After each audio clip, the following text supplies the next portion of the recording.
penjual merasa dia telah menjual ya tanah itu dengan apa yang ada di dalamnya.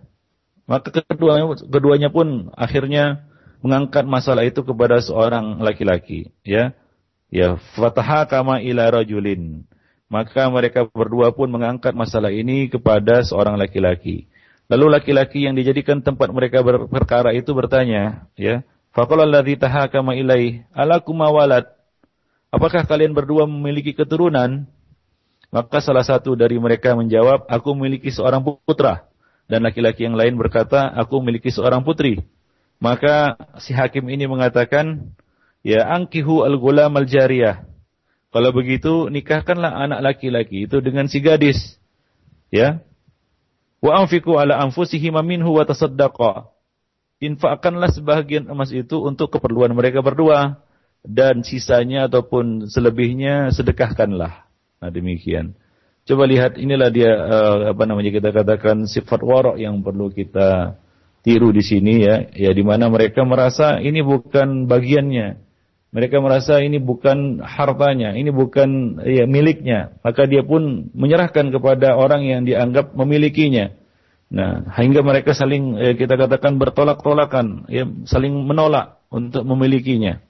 Ya, coba bandingkan dengan kondisi sekarang ini. Ya ini kalau ini terjadi sekarang mungkin ya si pembeli itu tidak akan melaporkan ya bahwa ia telah menemukan guci emas di tanah yang dia beli. Demikian ikhwan fillah. Dan kalaulah seandainya si pembeli ya menyerahkan guci emas ini kepada si penjual, saya penjual akan mengatakan ya betul itu punya aku, itu enggak aku jual. Kalau itu terjadi sekarang. Tapi dulu coba lihat mereka berdua saling tolak menolak. Merasa itu bukan haknya. Demikian ikhwan fillah rahimani wa rahimakumullahu jami'an. Nah inilah salah satu contoh wara' ya di mana mereka ya berlepas diri dari hal-hal yang mereka pandang itu sebagai suatu syubhat ya. Nah Nabi sallallahu alaihi wasallam mengatakan faman ittaqa syubhat faqad istabra'a li dinihi wa irdihi. Barang siapa yang menghindari diri dari perkara syubhat, maka ia telah menyelamatkan ataupun membersihkan kehormatan diri dan agamanya. Demikian ikhwan fillah rahimani wa rahimakumullah dan para pendengar yang berbahagia. Ya, contoh yang lain sebagaimana yang kita ceritakan kemarin ya dari Abu Bakar As-Siddiq bagaimana beliau memuntahkan kembali ya makanan yang telah beliau makan dari budak ya yang biasa dia suruh untuk membawa makanannya. Ketika ia tahu bahwasanya makanan itu berasal dari usaha yang haram, yaitu ternyata si budak ini dulu pada masa jahilnya dia pada masa jahiliyah dulu dia pernah berlagak menjadi seorang dukun. Ternyata dia tidak mengerti perdukunan. Ya lalu dia mengobati orang. Lalu orang yang diobatinya itu datang dan memberikan makanan tersebut. Maka spontan saja Abu Bakar As-Siddiq mengeluarkan mengeluarkan dengan memuntahkan isi perutnya. Ya, bahkan beliau mengatakan, "Lau lam takhruj illa ma'a nafsi la akhrajtuha." Kalaulah makanan itu tidak keluar kecuali ya bersama dengan ruhku, nyawaku, niscaya aku akan keluarkan juga. Karena aku mendengar Rasulullah sallallahu alaihi wasallam mengatakan, "Kullu jasadin nabata min suhtin fannaru aula bihi." Setiap jasad, setiap tubuh yang tumbuh dari usaha yang haram, maka neraka lebih pantas untuknya. Nah, fa khasyitu ayyam butabidzalika fi jasadi min hadhihi luqmah. Dan aku khawatir ya akan tumbuh dari makanan yang haram itu sesuatu dari jasadku ya dari suapan ataupun dari makanan tersebut. Nah, demikian ikhwan fillah rahimani wa rahim. Ini merupakan kita katakan bentuk wara' yang perlu kita tiru dari para salafus saleh Demikian pula ya Umar bin Khattab radhiyallahu anhu kita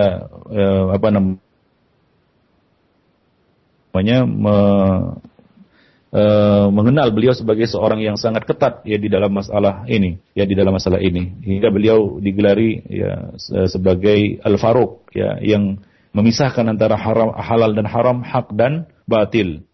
Ya Al-Bara' bin Ma'rur meriwayatkan bahwa pada suatu hari Umar keluar dari rumah lalu ia naik mimbar. Saat itu dia sedang sakit, lalu ia ditawari madu. Ya, sedangkan di Baitul Mal ada satu bejana madu.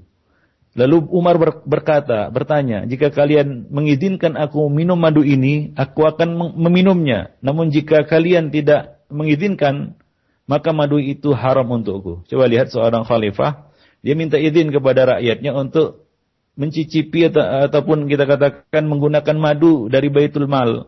Ya, madu dari Baitul Mal, yang mana itu adalah harta kaum muslimin. Ya, mungkin sebagian orang berpikir itu sah-sah saja bagi seorang pemimpin, apalagi ia sedang sakit. Namun tidak begitu halnya Umar. Umar minta izin kepada rakyatnya, ya, minta izin kepada kaum muslimin, ya, untuk minum madu. Ya, padahal beliau itu sedang sakit dan beliau adalah seorang pemimpin negara pada waktu itu. Demikian ikhwan fillah, azani Allah wa iyyakum jami'an. Ya, begitulah sifat wara' mereka. Ya, dari hal-hal yang haram, bahkan dari perkara-perkara yang ya kita katakan syubhat, ya. Nah, demikian. Taib. Nah, demikian pula Umar bin Abdul Aziz, ya. Umar bin Abdul Aziz sebagaimana diriwayatkan oleh Imam Ahmad dari Abdullah bin Rashid, ya. Dia ini adalah seorang pembuat minyak wangi. Ya, pada suatu hari ia berkata ya bahwa pada suatu hari aku memberikan minyak wangi kepada Umar bin Abdul Aziz yang dibuat secara khusus dari Baitul Mal untuk para khalifah. Lalu ia menutup hidungnya sembari berkata, hanya aromanya yang dapat dimanfaatkan dari minyak wangi ini. Nah, demikian. Dan dalam kisah lain dikatakan bahwasanya beliau mematikan lampu yang minyaknya itu berasal dari harta Baitul Mal. Ya, karena tidak boleh digunakan selain untuk kepentingan ya negara atau kepentingan tugas dinas. Jadi beliau tidak mau menggunakannya untuk kepentingan-kepentingan pribadi. Khonifuddin azani Allah wa iyyakum jami'an. Dan demikian pula Umar bin Khattab radhiyallahu anhu sebagaimana diceritakan oleh Mujahid. Ia menceritakan bahwa Umar menghabiskan uang menggunakan uang sebanyak 80 dirham dalam satu perjalanan haji yang dilaksanakannya untuk membekali perjalanannya pulang pergi dari Madinah ke Mekah. Ya. Kemudian dia merasa sedih, ia merasa kecewa dan menyesal, sembari menepuk-nepukkan tangannya ke tangan yang lain. Ia mengatakan, sangat tidak pantas bagi kita untuk berlebih-lebihan dalam menghabiskan harta Allah. Ya, dalam menghabiskan harta Allah. Itu cuma 80 dirham. Untuk perjalanan pulang pergi, Madinah, Makkah, balik lagi Madinah. Selama perjalanan haji, 80 dirham. Itu untuk seorang khalifah. Ya, coba bandingkan dengan sekarang ini, ya, para pemimpin, ya, para pejabat yang menghamburkan harta rakyat untuk pelesiran tak keruan. Demikian ikhwan fillah azani Allah wa iyyakum jami'an. Ya, Qatadah juga menceritakan kepada kita bahwa suatu hari tatkala Umar berada di Syam, di sana ia dibuatkan makanan yang sebelumnya tidak pernah ya didapatkan makanan seperti itu. Tatkala dia disuguhi makanan itu, ia lantas berkata, ini untuk kita. Lalu apa yang menjadi bagian orang-orang Muslim yang fakir yang fakir? Ini makanan kita. Lalu apa makanan orang-orang Muslim yang fakir, yang tidur malam sedangkan perut mereka tidak berisi sepotong roti pun? Lalu Khalid menjawab, surga adalah bagian mereka. Ya, surga adalah bagian mereka. Jadi Umar ketika disuguhi makanan itu dia terpikir nasib orang-orang miskin. Bagaimana dengan orang-orang miskin, orang-orang fakir miskin? Apa yang mereka makan pada malam ini? Ya, sedangkan mereka tidur dalam keadaan perut mereka kosong. Lalu Khalid mengatakan, bagian mereka adalah surga. Mendengar jawaban itu, ya, meneteslah air mata Umar. Ya, kedua matanya meneteskan air mata, berderai air mata. Lalu berkata, jika bagian kita adalah makanan ini, sementara mereka akan berbondong-bondong masuk surga, sungguh mereka telah menjauh dari kita sejauh-jauhnya. Mereka telah berada di depan, jauh dari kita. Demikian ikhwan fillah rahimani wa rahimakumullah jami'an. Nah, ini merupakan ya contoh-contoh kita katakan sifat wara' yang dimiliki oleh para salaf yang perlu untuk kita tiru dan kita jadikan sebagai suluh dan ya penerang bagi kita. Nah, demikian ikhwan fillah azani Allah wa iyyakum jami'an. Baik. Jadi para ikhwan fillah ya sifat wara ini ya perlu kita miliki agar kita terhindar dari aklul haram. Ya, dari aklul haram, dari memakan rezeki yang haram. Ya, sifat wara ini ya perlu untuk kita miliki ya untuk menghindarkan diri kita dari memakan makanan yang haram. Ikhwan fillah. Ya, tadi sudah kita sebutkan banyak sekali faedah yang terkandung dari kita katakan memakan rezeki yang halal. Ya, di antaranya adalah itu akan menjadi keberkahan bagi kita, ya bagi diri kita, ya bagi tubuh kita. Nah, demikian dan hingga kita bisa menundukkan hawa nafsu kita. Ya, mungkin salah satu perkara yang membuat kita sulit menundukkan hawa nafsu kita, ya menggunakan anggota tubuh kita untuk menaati Allah Subhanahu wa taala adalah karena makanan yang haram ini, ya sebagaimana yang telah kita jelaskan tentang sikap-sikap buruk dari kalangan orang-orang Yahudi disebabkan harta haram yang mereka makan. Yunus bin Ubaid pernah berkata, kalau saja aku tahu kedudukan ataupun dirham mana yang dihasilkan dengan cara yang halal dari sebuah usaha atau bisnis, kata beliau.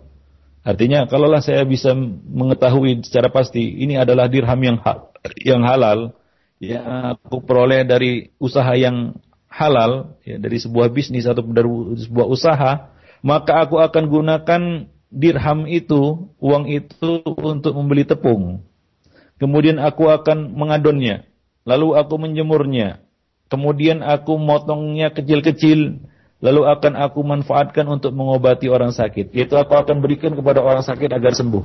Ya, nah demikian. Jadi penyakit yang bersarang dalam tubuh kita, baik itu penyakit rohani, ya, yaitu seperti kegelisahan, was-was, ya, kemudian keraguan-raguan, ya, susahnya hati ini tunduk untuk taat dan takut kepada Allah Subhanahu wa taala, maupun penyakit-penyakit jasmani, ya penyakit-penyakit yang lahiriah yang nampak, ya seperti ya kita katakan darah tinggi dan lain serangan jantung dan lain sebagainya, itu mungkin disebabkan rezeki-rezeki yang haram itu, ya rezeki-rezeki yang haram itu.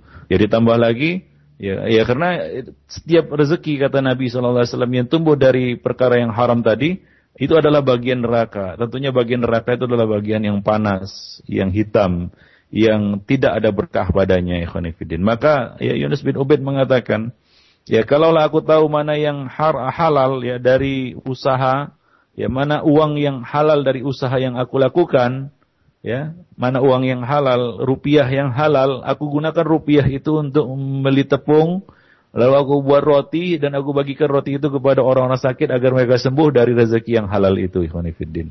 Ya, jadi rezeki yang halal itu menumbuhkan ataupun mendatangkan berkah bagi kita. Nah, dikatakan oleh Sahal bin Sa'd At-Tustari, dia mengatakan, seorang hamba tidak akan sampai kepada hakikat iman hingga dalam dirinya terdapat 4 ciri, ya, 4 alamat, yaitu mendirikan kewajiban diiringi ibadah sunnah. Yaitu dia samping melaksanakan kewajiban, ibadah yang fardu, dia iringi dengan ibadah-ibadah yang sunnah. Kemudian dia mengonsumsi makanan yang halal dengan diiringi wara. Ya, dengan diiringi wara. Ya, jadi ya ikhwani fiddin, para pendengar yang berbahagia, memakan rezeki yang halal itu harus dengan diiringi dengan wara. Kemudian menjauhi larangan secara zahir maupun batin. Ya, menjauhi larangan lahir maupun batin. Ya, terang-terangan maupun di tengah keramaian maupun di kala sendirian. Nah, kemudian bersabar dalam melaksanakan itu semua sampai ajal menjemput kita.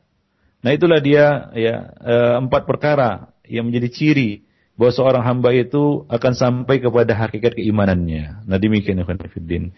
Sahal juga mengatakan, barang siapa yang mengonsumsi makanan haram, ya, barang siapa yang mengonsumsi makanan haram, rezeki haram, nafkah haram, niscaya semua anggota tubuhnya akan mendurhakainya.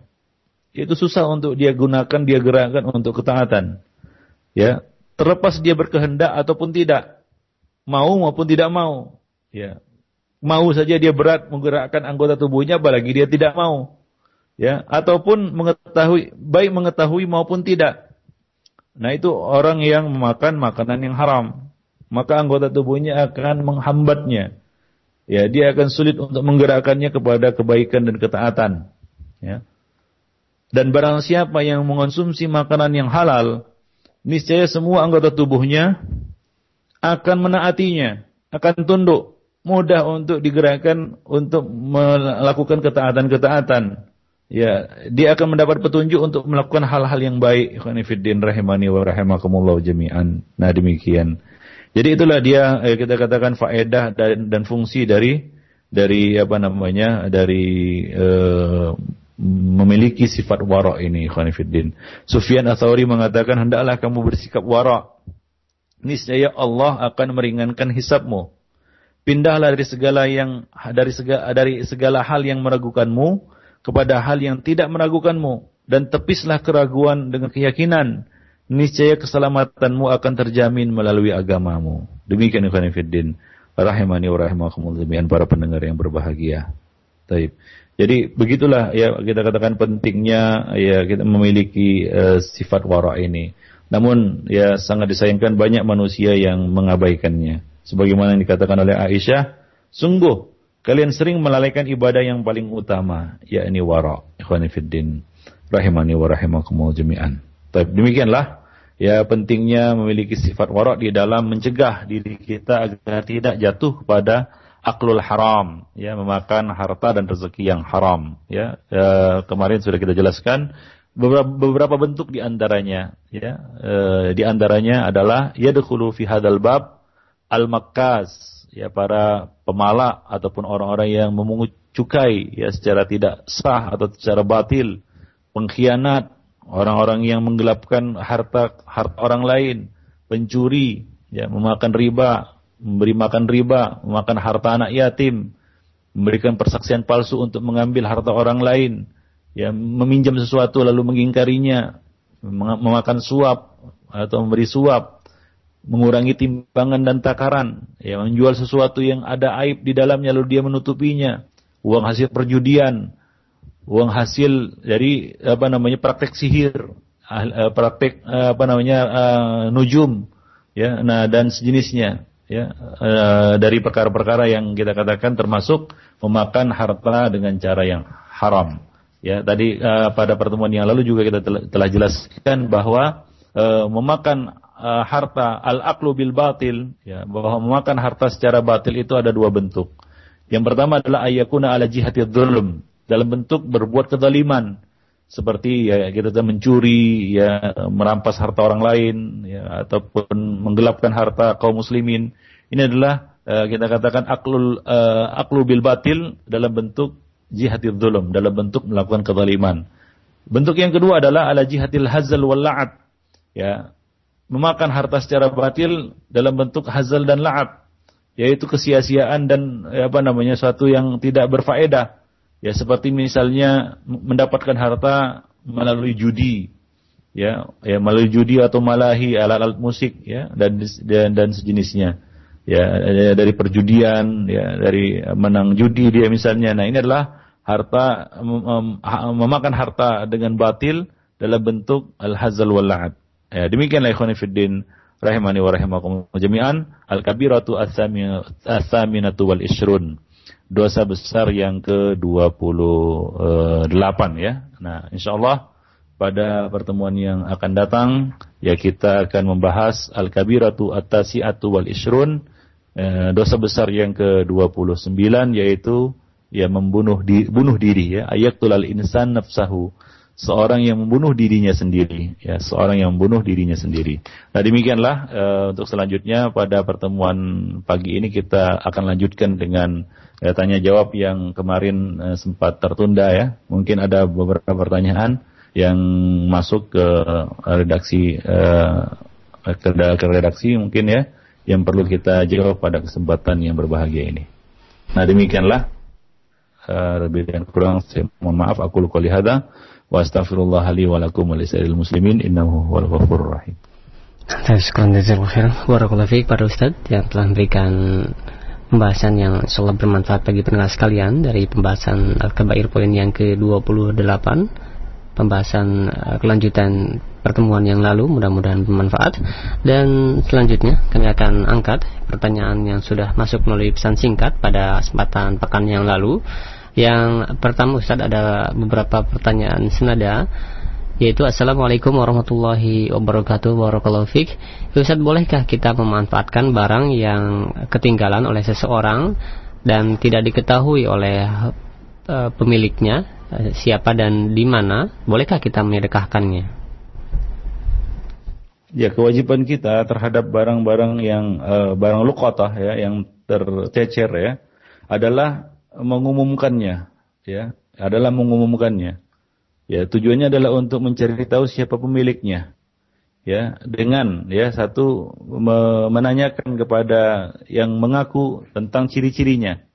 Ya, tali pengikatnya, ya, atau ciri-ciri yang ada pada benda itu. Apabila cocok, maka itu merupakan miliknya. Nah, demikian. Jadi kita harus kita katakan mengumumkannya kepada ya khalayak ya tentang barang yang kita temukan itu. Jadi tidak boleh kita gunakan langsung